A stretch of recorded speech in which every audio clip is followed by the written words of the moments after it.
I added a little bit of golden super matte medium to nearly all paints used on this miniature. This miniature was also previously primed with an airbrush with Vallejo's matte black followed by an anti-zenithal spray of German red brown and a zenithal spray of Dalarani's peach pink ink. If you don't have an airbrush, you can dry brush these colors for a similar result. Starting with the actual brushwork, I decided to begin with the leather. A smarter person would have started with the flesh and moved to the hair, shirt, pants, and finally to the leather last, as that order would help limit any unintentional brush strokes. But a smart person I'm not, so I thinned the base coat down to a glaze using the aforementioned medium and set to work. If you watched my previous video where I painted Sabretooth, then you'll note this is the same formula I used for his leather because clearly they both shop at the same tanner. The main reason why I'm showing this again is because I feel like I did a much better job of it on the old Knucklehead here, particularly with the hat and jacket. I did want to point out the raggedy brush I'm using. Take note of this as we'll be discussing this in a moment.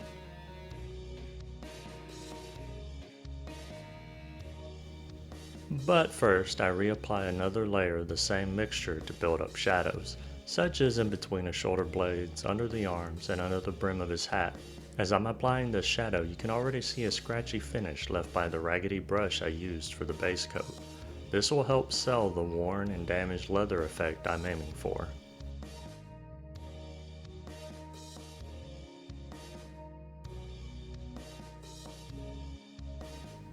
The first highlight is another glaze, and I apply this as a general layer highlight, and with scratchy hatching lines as a transition between the base coat and this highlight. As I build this up, I'm careful to not completely cover the other scratchy hatching lines underneath from the previous steps. This is specifically why every paint I use on the leather is thinned to a glaze.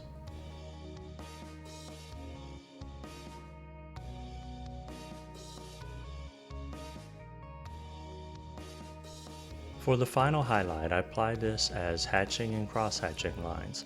I spent a lot of time on this last highlight, working slowly in an effort to ensure the lines are thin. I also edge highlight the cuffs of the sleeves, the belt, and the brim of the hat.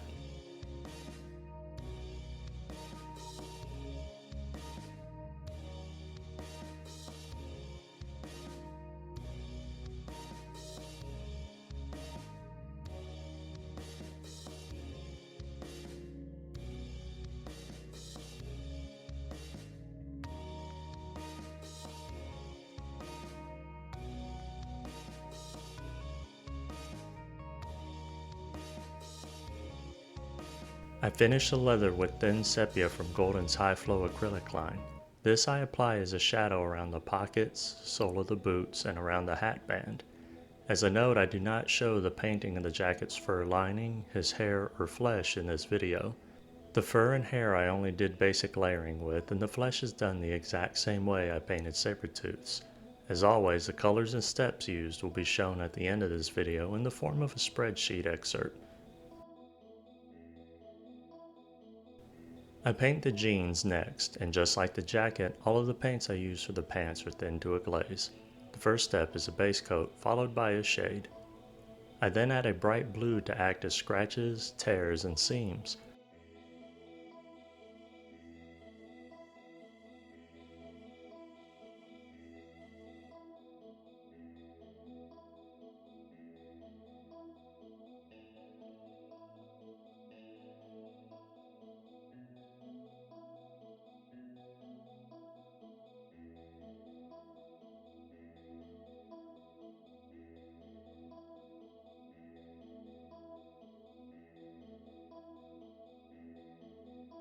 For the back pockets, I'm not applying this light blue as an edge highlight, but further inward away from the edges, as if it were the stitching holding the pockets on.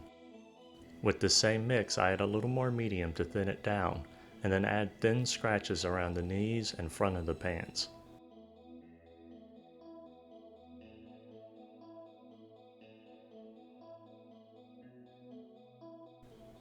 I then finish the pants by returning to the base coat mix, but with a little additional medium to thin it down. I then glaze this all over the brighter blue color I used for the scratches and stitching just to tone it down a little. Moving on to the tank top, I apply vertical hatching lines of an off-white onto the lighter areas, letting it drag slightly into the darker portions created by the antizenithal spray of German red-brown. I follow this with more vertical hatching lines going from the darkest areas and crossing slightly into the previous color. Since these paints are all very thin, they'll blend together well and create a mid-transition between the light and dark. I then finish the tank top with more vertical lines of pure white mixed with my off-white on the upper facing sections, careful not to completely cover over the previous off-white.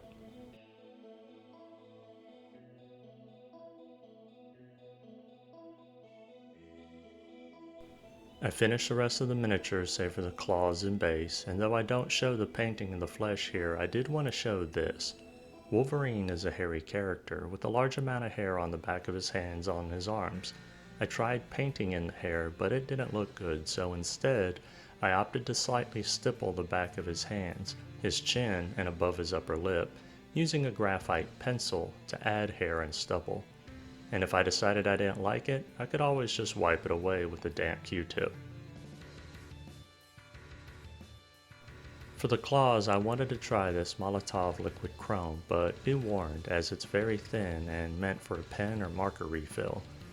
I've seen it used through an airbrush with great results, but painting it on with a brush was not a pleasant experience. It did not spread well, and after being thoroughly frustrated, I found the best way to apply it was not with strokes, but to get a brush full and dab it on as a glob and let gravity level it out. I had to hold the miniature upside down and wait for it to dry so that it didn't run down onto his hands. And once I finally got a fairly decent coat on the claws, I decided I didn't need to add a little bit of thinned down speed paint to the sides to add shadows like I originally intended. This paint is so reflective that just moving it creates enough shadow and reflective light that no further work was needed. This is the end result. I'm very happy with the pants and leather portions. I probably should have put a little more effort into the fur lining and tank top, but I think they're passable as they are. The liquid chrome for the claws was a headache, but I feel the next time I use it with the brush I'll have a better result, having had a little experience with it. The face didn't come out as clean as Sabretooth's, but I think this was mostly because it looks like there's too much black around his eyes. This is due to me painting his eyebrows, which are also very dark. To counteract this, I should have considered doing his hair with more blue than black, so there's a bigger difference between these dark colors that are bordering each other. Otherwise, I'm very happy with how this one came out. And that'll bring this video to its end. I hope you learned something or inspired to start or expand your own collection of Marvel Crisis Protocol game miniatures. If you have any questions or comments, please leave them below, and if you like the content of this video and would like to see more, please like, share, and subscribe. I'm Jim with Working With Miniatures. I'm truly grateful for your time, and I bid you a fond farewell. Till the next video.